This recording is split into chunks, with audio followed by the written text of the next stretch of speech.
Selamat pagi anak-anak, kita patut bersyukur kepada Tuhan atas kasih karunia-Nya yang luar biasa kepada kita, sehingga kita sampai sekarang ini masih diberikannya kesempatan untuk melakukan proses belajar mengajar.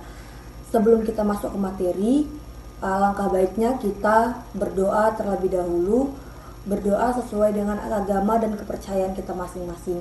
Doa dimulai. Doa selesai.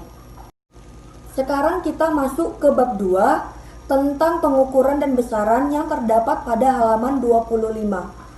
Kali ini kita akan membahas tentang pengukuran.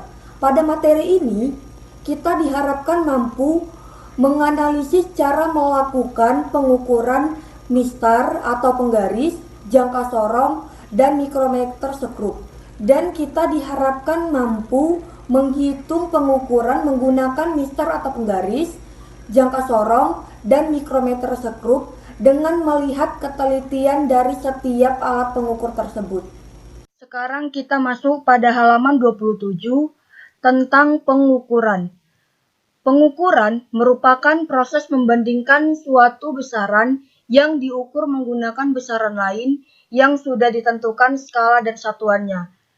Ini yang paling penting. Setiap alat ukur memiliki tingkat ketelitian yang berbeda-beda. Nah, dari tingkat ketelitian yang berbeda-beda ini, maka ketika kita mau mengukur sesuatu, kita harus memilih alat ukur dan menentukan ketelitiannya. Dalam mengukur suatu besaran, kita memilih alat ukur yang sesuai dengan besaran yang akan kita ukur. Nah, pemilihan alat ukur yang sesuai dengan fungsi, keperluan, dan tingkat ketelitiannya. Kita akan membahas 3 alat ukur panjang beserta ketelitiannya. Yang pertama adalah mistar atau penggaris. Alat ukur panjang ini dikenal semua orang dengan penggaris.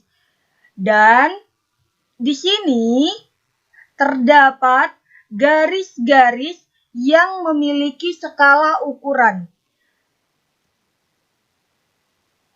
Mistar atau biasanya yang kita sebut penggaris memiliki skala terkecil yaitu 1 mm, sehingga ketelitian mistar 0,5 mm atau 0,05 cm.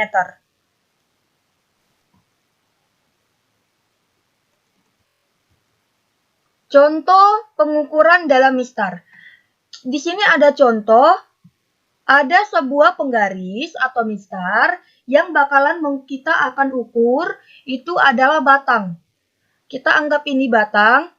Cara mengukurnya itu bagaimana Bu? Nah, kita lihat dari si garis-garis yang ada pada mistar ini. Maka hasil pengukuran 2,5 ditambah 0,05 sama dengan 2,55. Dari mana 0,05 ini? Inilah yang namanya tadi ketelitian. Oke, paham sampai sini ya? Jangka sorong. Ini adalah contoh dari jangka sorong. Nah, jangka sorong ini terdiri dari rahang tetap. Ini adalah rahang tetap.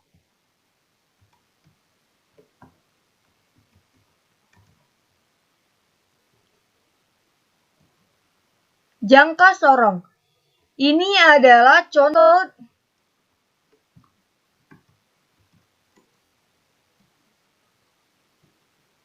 jangka sorong. Ini adalah contoh dari jangka sorong. Nah, jangka sorong terdiri dari rahang tetap atau skala utama dan rahang sorong atau skala nonius. Ini adalah skala utamanya dan skala noniusnya itu terdapat di bagian bawah sini.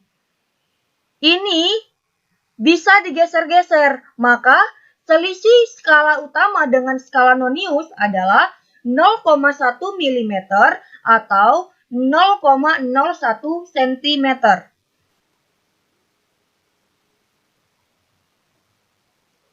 Sebagai contoh soal untuk mengukur jangka sorong, kalian bisa perhatikan gambar berikut.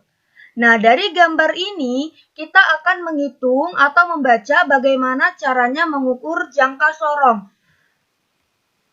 Di sini terdapat skala utamanya adalah 7. Cara melihatnya adalah kalian bisa lihat ada garis di sini yaitu 5. Kemudian kita hitung garis yang selanjutnya yaitu 6, 7. Maka di sini skala utamanya adalah 7. Skala nonius adalah 31 dikali 0,01 sama dengan 0,31. Nah, cara melihatnya kalian bisa lihat ini adalah skala nonius, ini 30. Untuk bisa dapat 31 ini, dari skala nonius ini, garis skala nonius ini harus menyatu atau berdempetan dengan si skala utamanya. Makanya dia dapat 31. Hasil pembacaan alatnya adalah SU ditambah SN, maka menjadi 7 ditambah 0,31 sama dengan 7,31 mm. 0,01 ini tadi adalah nilai ketelitiannya. Sekarang kita masuk ke mikrometer sekrup. Ini adalah contoh mikrometer sekrup. Jadi, kalau kalian mau lebih paham lagi, kalian bisa lihat buku kalian pada halaman 28. Mikrometer sekrup ini memiliki dua skala, yaitu skala utama dan skala nonius. Skala utama ditunjukkan oleh silinder pada lingkaran dalam, sedangkan skala nonius ditunjukkan oleh selubung pada lingkaran luar. Ketelitian mikrometer sekrup ini adalah 0,01 mm.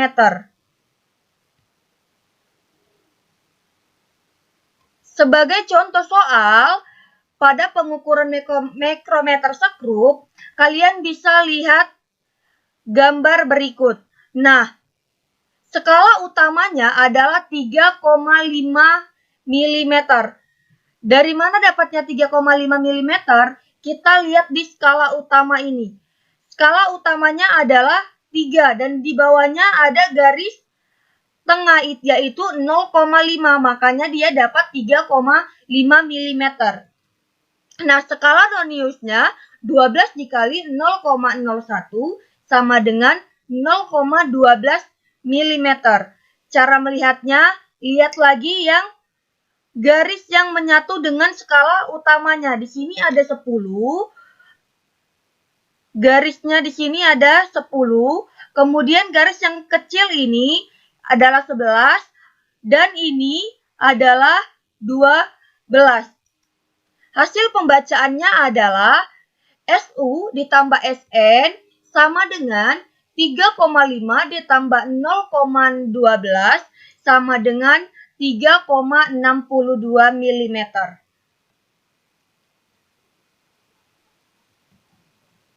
Cara melakukan pengukuran. Cara melakukan pengukuran ada dua, yaitu pengukuran tunggal yang terdapat pada halaman 29, pengukuran berulang yang terdapat pada halaman 32. Aspek-aspek pengukuran. Yang pertama itu adalah ketelitian, kedua kalibrasi alat, dan yang ketiga ketepatan, dan yang keempat adalah kepekaan. Kita akan membahas kesalahan pengukuran. Kesalahan pengukuran ada 3, yaitu kesalahan umum. Kesalahan umum ini dikarenakan keterbatasan kemampuan pengamat dalam melakukan sebuah pengukuran. Kedua, kesalahan sistematik. Kesalahan sistematik ini disebabkan oleh alat yang digunakan maupun lingkungan sekitar yang mempengaruhi kinerja alat. Dan yang terakhir adalah kesalahan acak. Kesalahan acak ini terjadi karena adanya fluktuasi-fluktuasi halus pada saat melakukan pengukuran. Dari apa yang dijelaskan tadi, dapat ditarik kesimpulan. Yang pertama, ada 3 alat ukur yang kita bahas. Yang pertama itu adalah mistar atau penggaris, jangka sorong, dan mikrometer sekrup. Yang kedua adalah ketelitian dari setiap alat ukur. Yang pertama itu adalah mistar atau penggaris, ketelitiannya 0,5 mm atau 0,05 cm. Yang kedua jangka sorong 0,01 cm. Dan yang ketiga itu adalah mikrometer sekrup dengan ketelitian 0,01 mm. Yang ketiga adalah cara melakukan pengukuran. Cara melakukan pengukuran ini ada dua, yaitu pengukuran tunggal dan pengukuran berulang. Sampai sini pembahasan kita kali ini. Ingat, minggu depan kita akan membahas tentang angka penting yang terdapat pada halaman 40. Jadi, untuk anak-anak ibu, jangan lupa belajar di rumah, rajin-rajin mengulang pelajarannya. Apabila kalian kurang mengerti, silakan tanya ibu. Terima kasih dan selamat pagi.